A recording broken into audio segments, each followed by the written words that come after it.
오늘의 이슈 먼저 짚어볼 텐데요. 첫 번째 주제는 대통령의 대외 행보에 대해서 이야기를 해보겠습니다. 유엔 총회 참석차 미국 뉴욕을 방문 중인 이 대통령, 사실 이 트럼프 대통령과의 만남이 가능할까 여기에 관심이 쏠렸었는데 직접적인 회동은 성사되지 못하고 있습니다. 대신 스콧 베선트 미 재무장관과 접견하며 한미 간 관세 협상에 대해 논의했는데요.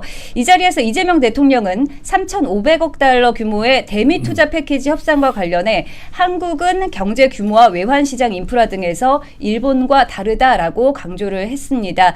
이에 베선트 장관은 한미 동맹은 굳건하며 일시적 어려움은 극복 가능하다라고 답했다고 하는데요. 하지만 현실은 여전히 우리 기업만 불리하게 관세가 적용되고 있습니다. 특히 미국은 일본에 이어 유럽산 자동차의 자동차 부품 관세를 기존 27.5%에서 15%로 낮췄지만 한국산은 여전히 25%를 유지하고 있는 상황인데요. 이 상황 좀 어떻게 보십니까?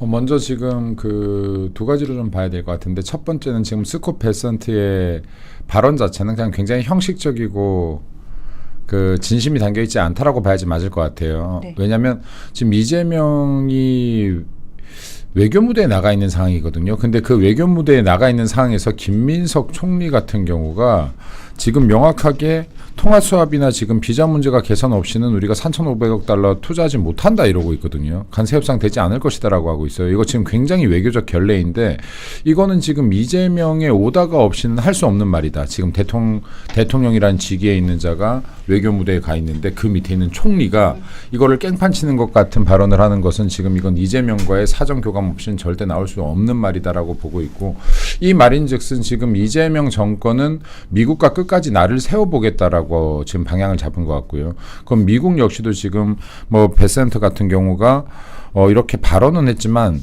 미국 정가에서 흘러나오는 발언들은 보면은 강도가 굉장히 높게 지금 대한민국 비판하고 있거든요. 그러니까 지금 이게 서로 지금 평행선을 달리고 있는 것인데, 여기에 핵심은 제가 볼 땐 계속 똑같습니다. 계속 똑같은 말 하는데, 미국이 볼 때는 대한민국이 여전히 미국의 최우방국이냐를 확인하려고 하는 것이다. 네, 그리고 지금 대한민국은 여기에 어떠한 응답을 보내지 않고 있는 것이다. 대래 지금 중국과 더 친밀함을 보이려고 하는 것이다라고 보여집니다. 그렇다라고 하면 지금 이거는 관세 협상이 지금 굉장히 난항을 겪을 것이고, 이 피해는 결국에 국민에게 돌아가는 것인데, 지금 이재명과 이재명 정권이 이러한 스탠스를 계속 유지한다라고 하면 이거 대한민국에 굉장히 큰 경제적 위기가 올 것이라고 예측이 아니라 확신합니다. 네. 네.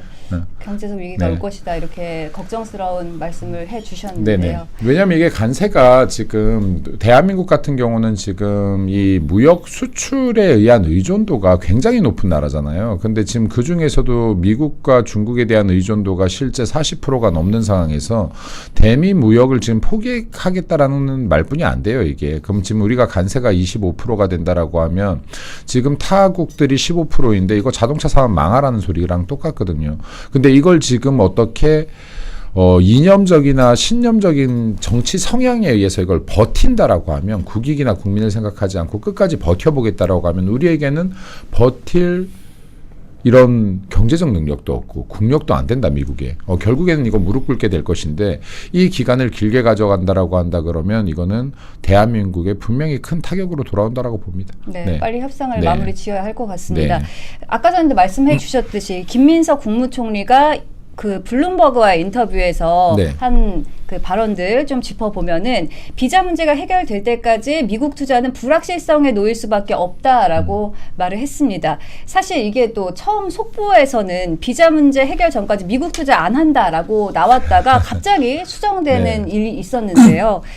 외교 문제에 있어서 이렇게 총리의 발언이 오락가락하는 거, 이거 어떻게 보십니까? 지금 총리의 발언이라고 보기 힘들어요. 이거 이재명의 발언이라고 봐야지 저는 맞다고 생각합니다. 그러니까 총리가 감히 대통령이 외교 무대에 나가 있고 지금 어떠한 부분에 대한 협상 대화를 나누고 있는데 이거에 완전히 비토를 놓는, 반대하는 듯한 이 발언을 어떻게 할 수 있겠습니까? 이건 이미 짜고 친 고스톱이라고 봐야 되는 것이고 미국과 관세 협상의 의지가 없다라고 봐야지 맞는 것이다라고 생각합니다. 그리고 지금 이재명 정권이 3,500억 달러를 투자해 줄까 말까 고민하고 있는 위치가 아니에요. 이거 지금 대한민국이 미국에 투자를 해줄까 말까 투자자의 위치에 있는 게 아닙니다. 이거는 지금 미국의 요구에 따라야 되느냐 아니면 이 협상을 조금이라도 우리한테 유리하게 가져가야 되느냐 이거 지금 가브를 완전 바꿔놓고 생각하는 거예요. 이거 국민들을 완전 바보 취급하는 발언들입니다. 왜냐하면 이게 미국의 행태를 보시면요. 지금 우리가 통화 수합을 요구해도 이쪽에서는 지금 받아들이지 않고 있는 거 아닙니까? 근데 지금 아르헨티나에는 통화 수합을 먼저 요구하기도 하죠. 지금 먼저 제시하기도 합니다. 이거 지금 왜 이런지를 봐야 됩니다. 여기 아르헨티나의 밀레이나 그리고 브라질의 보스나르 지도자 같은 경우에는 트럼프가 굉장히 동지적 관점에서 이 사람들을 바라보는 것이거든요. 그럼 지금 좋은 것들을 먼저 제시하는 거예요. 예를 들어서 아르헨티나 같은 경우에는 미국의 동맹이다라고 지금 트럼프가 명확하게 얘기를 하고 있는 것이고요. 그리고 모든 옵션을 검토해서 지원하겠다라고 하는 겁니다. 그러니까 지금 제가 아까도 계속 얘기했지만 미국은 애초부터 이거를 경제적인 목적만을 가지고 관세 협상을 하고 있는 것이 아니다. 지금 중국과의 패권 전쟁 사이에서 누가 우리 편인지 피아 식별을 하는 과정이라고 보셔야 돼요. 그럼 대한민국은 미국의 최우방국이었는데 여전히 너희 최우방국 맞아? 여전히 지금 자유진영이야? 아니면은 지금 중국과 손잡고 공산진영으로 지금 움직이고 있는 거야? 아니면 지금 우리와 같은 자유진영이야? 이걸 지금 끊임없이 물어보고 있는 것인데 여기에 대한 대답을 하지 않기 때문에 대한민국을 지금 이렇게 공경에 빠뜨리고 있는 것이라고 봐야지 맞습니다. 그래서 지금 이거는 이재명 정권이 진짜로 국가와 국익을 위해서라면 빠르게 협상을 해야 되는 것이지 이걸 지금 버틴다라고 하면 이거 진짜로 제가 볼 때 제2의 IMF 충분히 올 수 있다라고 봅니다. 네. 최강채 의원님 어떻게 보십니까?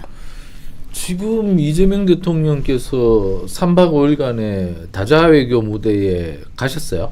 유엔에서 여러 가지 활동들을 하고 계시는데 저는 그 이재명 대통령이 열심히 하시는 것 같은데 뭔가 뒤에 에너지가 공급이 되는 것 같지는 않습니다. 이게 국력은 한 곳에 집중해서 쏟아 부어야 힘이 나는 것인데 대통령 혼자서 나가서 아무리 떠들어봐야 외국 사람들이 받아들이지를 않는 것 같아요.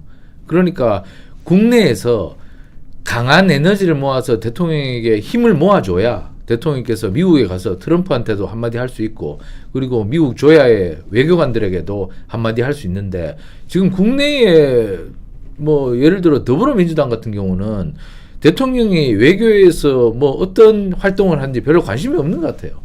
뭐 대통령께서 뭐 하면 대통령 빛이 나야 되는데 지금 국내에서는 법사위가 훨씬 더 뉴스의 중심에 있습니다. 뭐 대법원 나와 지까짓 게 뭔데 대법원장이 뭐야 어떡할 거야 나와 이런 식으로 대법원장 청문회 세워 이런 식으로 다 해버리니까 국내의 모든 관심은 내치에만 쏠려 있죠. 그러면 외국 사람들이 볼 겁니다. 아, 저 나라는 저기밖에 관심이 없구나. 우리나라하고 뭐 통상협상 이런 것에는 아무런 관심이 없구나. 아, 그래? 그럼 우리 마음대로 할게. 관심도 없으니까 우리 마음대로 해도 너희들 반발 없잖아. 이런 식으로 해서 통상협상이 우리한테 불리하게 전개될 수밖에 없는 거죠. 대통령이 혼자 아무리 밖에 나가서 떠들면 뭐합니까? 안에서 거기에 대해서 아무런 관심도 없는데 그렇기 때문에 우리 외교가 지금 미국에서 먹히지를 않고 있다고 생각합니다. 통화 수합 그리고 비자 문제 전혀 협상이 되지 않고 있고 EU나 일본은 이미 낮아진 관세로 시행이 되고 물건을 팔고 있는데 우리는 여전히 관세가 얼마가 될지도 모르는 불안정한 상황에서 물건을 팔고 있단 말입니다. 그렇기 때문에 우리 수출 기업들이 얼마나 불안하겠습니까? 그러면 수출 기업들이 해외 수출 오다를 받지를 못합니다. 왜냐하면 앞으로 가격이 어떻게 될지를 모르기 때문에 그러한 불안한 상황이 있는데도 우리 지금 그 더불어민주당이 주도하는 이 정부는 우리 물건을 해외에 어떻게 팔든지 뭐 거기에 대해서 전혀 관심이 없는 것 같아요. 그렇기 때문에 우리 기업은 어떻게 되든 나몰라라 하기 때문에 미국은 우리를 지금 형편없이 대하고 있다. 저는 그래서 이것이 매우 심각한 사태로 돌아올지 모르기 때문에 제가 아까도 말씀드렸다시피 국민들은 추석을 앞두고 더욱 불안해하고 있다. 앞으로 어떻게 될지 너무나 몰라서 너무나 고통스러운 추석 밑을 보내고 있다는 것을 국민들은 고통스러워하는데 여전히 정부 여당은 모르고 있다. 저는 참 안타깝다. 다시 한번 말씀드리고 싶습니다. 네, 우리 정부가 이제 외교에 대해서 무능력함을 넘어서 무관심해지고 있다 이렇게 평가를 해주셨는데 사실 정부가 미국과의 신뢰를 더 굳건히 해야 하는 거 아닌가 아르헨티나의 통화 스와프 결정을 봤을 때 그런 생각도 들거든요. 지금 이거 통화 스와프라는 게 그 쉽게 설명하면 좀 어떤 거냐면요. 유사시에 우리나라의 원화를 맡겨두고 정해졌던 환율로 달러를 빌려올 수 있는 거예요. 일종의 마이너스 통장 같은 거라고 생각하시면 돼요. 근데 지금 우리나라 그 외환 보유고가 있는데 외환 보유고가 정말로 이게 바닥을 치게 되면 1999, 97년, 98년 막 IMF 같은 상황이 벌어지는 거 아닙니까? 그럼 지금 이게 우리나라 같은 경우는 지금 미국과 통화 수합이 됐던 경우가 두 차례 있어요. 금융위기 때랑 코로나 사태 때 이렇게 두 번이 있거든요. 근데 2008년 그 금융 사태 때는 300억 달러에 대한 통화 수합이 일어났고 그리고 코로나 당시에는 제 기억에 한 600억 달러 정도의 통화 수합이 일어났던 것 같습니다. 근데 지금 우리가 요구하고 있는 거는 무한정 통화 수합 같은 거거든요. 근데 이게 예를 들어 미국이 무한정 통화 수합을 하고 있는 뭐 대표적인 국가 일본 같은 데라고 보면 이게 기축통화국들이에요. 그러니까 우리나라와는 지금 이게 실질적으로 일어나기 굉장히 힘든 것인데 예를 들어 지금 3,500억 달러를 투자한다. 그럼 우리나라 외환 보유고 바닥나는 거예요. 이거 IMF입니다. 근데 예를 들어 미국에서 이거를 모르지 않거든요. 모르지 않는데 왜 현금으로 3,500억 달러 투자하라고 하느냐. 이 부분이 굉장히 중요한 것이다. 이 부분이. 이거는 지금 협상을 하자라고 하는 것이 아니라 니네들 스탠스 똑바로 잡아라고 하는 겁니다. 왜냐하면 스탠스만 똑바로 잡으면 아까 아르헨티나처럼 통화수합 먼저도 제시할 수 있는 거예요. 근데 니네들이 지금 계속 중국과 손을 잡으려고 하고 우리와 지금 거리를 두려고 하는 거면 우리와 피하 식별을 하는데 너희들이 적으로 분류되면 니네들 대한민국 경제 무너뜨리겠어라고 하는 지금 협박을 하고 있다라고 봐야 됩니다. 대한민국에. 그럼 지금 이게 우리가 고민할 부분이 있습니까? 우리 자유진영 아닌가요? 우리나라 대한민국 자유대한민국 아니에요? 여기서 도대체 무슨 고민을 하고 있는 겁니까? 무엇과 무엇 사이에서 고민을 하는 겁니까? 이거 자유주의와 공산주의 사이에서 고민을 하는 겁니까? 미국과 중국 사이에서 고민을 하는 겁니까? 고민할 이유가 없는 구간에서 고민을 하고 있으니 지금 국가를 위태롭게 만들고 있다는 거예요. 그럼 지금 이게 통화 수합이 체결되지 않은 상태에서 지금 3,500억 달러를 투자하게 된다라고 하면 이거 대한민국 경제 위기예요, 이것도. 근데 지금 이거 25% 관세 유지된다? 이것도 대한민국 경제 위기입니다. 그러니까 지금 대한민국 경제 위기가 코앞에 와 있고 이거 지금 경제를 조금만 아는 사람들이면 굉장히 위태로운 상황이라는 걸 충분히 예측할 수 있음에도 불구하고 대래 이재명과 이재명 정권 민주당에서 이를 대수롭지 않은 식으로 우리들 조건 안 들어주면 우리 투자 안 해. 마치 지금 이거를 우리가 강경하게 미국과 적대시하고 있다는 걸 지금 국내에 보여주는 정치거든요. 이거 지금 개딸 정치다. 그러니까 우리의 지지자들에게만 지지율 끌고 가면 돼. 야, 국가가 어떻게 되든 국민이 어떻게 되든 경제가 어떻게 되든 우리 지지자들이 원하는 거 시원하게 미국과 반미하는 모습, 미국과 투쟁하는 모습, 미국과 맞서는 모습 보여줘서 우리 지지자들이 계속 지지해주고 우리가 지지율만 유지하면 이 나라 대한민국의 권력 독점할 수 있어. 이 정치뿐이 안 되는 것이다. 그러니까 지금 이재명과 민주당의 머릿속에 제가 계속 얘기하지만 국익이나 국민은 없다. 오로지 대한민국에 대한 권력 독점, 독재 완성이라는 네 글자뿐이 없다라는 말씀을 드립니다.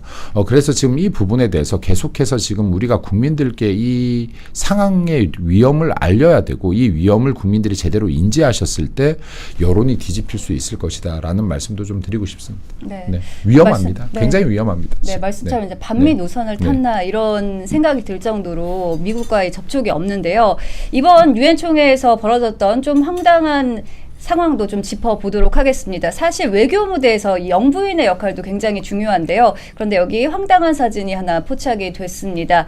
멜라니아 트럼프 여사의 옆자리에 대한민국이라고 써져 있는 자리가 있죠. 그런데 이 자리가 원래 김혜경 여사의 자리인데요. 이날 유엔 총회에 알 수 없는 이유로 불참하면서 백악관 안주인인 멜라니아 여사와 가까워질 안면을 틀 수 있는 이런 소중한 기회를 날려버렸다. 이런 한탄이 나오고 있습니다. 어떻게 보셨나요?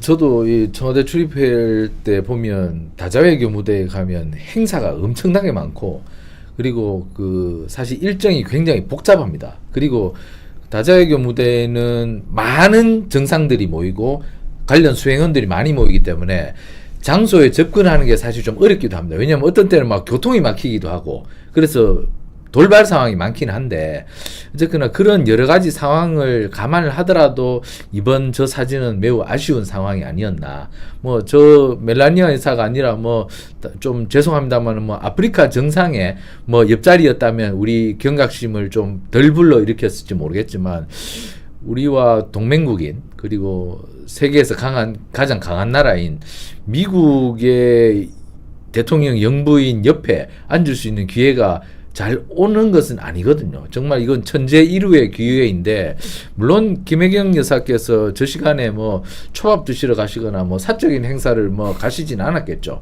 하지만 다른 행사, 공적인 행사 가셨을 텐데 그러나 저런 자리를 놓쳤다는 것은 뭐 김혜경 여사의 실패이기보다는 이재명 대통령 외교의 실패가 아닌가. 이재명 정부의 외교 실패다. 이것은 명백한 그 실패라밖에 볼 수 없고 저런 기회를 놓쳤다는 것은 우리가 정말 이런 것을 통해서 좀 우리 외환 보유만큼은 아니더라도 큰 돈을 우리가 좀 확보할 수 있는 그런 기회를 만들 수 있는 좋은 그 기회였는데 매우 안타깝다. 저런 사진을 보면서 야, 역시 우리 외교가 아직도 좀 많이 못 미치는구나. 그래서 조금 경각심을 가져야 되겠다. 물론 뭐 여러 가지 상황은 있었겠죠. 물론 설명은 그 대통령실에서 하지 않고 있는데 그러나 저 사진만 봐서는 매우 안타까운 일이다. 우리 이재명 정부 외교가 좀 더 경각심을 갖고 대미 외교에 좀 박차를 가하고 나서야 된다. 왜냐하면 이 미국에서 우리나라를 지금 굉장히 뭐 숙청이나 하고 그 혁명이나 일으키는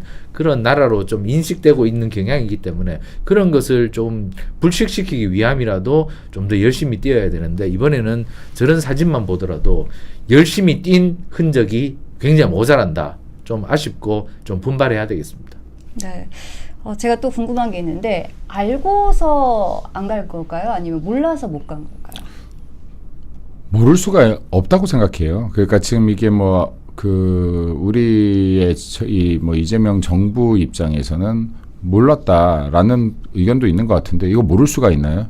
이렇게 지금 국제 행사에서 그것도 지금 세계 지도자들이 자석 배치조차도 미리 몰랐다는 건 말이 되지 않는다라고 생각합니다. 의전상 말이 되지 않는다라고 생각하고 이건 알고서도 못 갔다. 왜냐하면 가서 딱히 할 말이 없었을 거예요. 말할 수도 없었을 것이고 할 말도 없었을 것이다. 옆에 앉긴 앉았는데 나쁜 그림만 나왔을 것이다. 좋은 무엇 하나라도 얻어내야 되는데 얻어낼 자신도 없었을 것이다. 그리고 투샷이 나왔을 때 이것조차도 호감이 아니었을 것이다. 뭔가 기존의 김건희 여사라든가처럼 외교 무대에서 영부인들과의 대화가 친밀하게 이루어지는 모습이라든가 그리고 서로를 이렇게 친밀하게 대하는 모습들이 연출되어야 되는데 그러한 모습들을 연출하기 기대하기 힘들었을 것이다. 그러면 지금 민주당이 이때까지 해왔던 형태는 실리가 없더라도 그럴싸한 모습만 연출되면은 하는 거거든요. 근데 앞만 봐도 그럴싸한 모습이 연출될 구간이 없다 보니 차라리 자리를 피하자로 결정 내린 게 아닌가 생각합니다.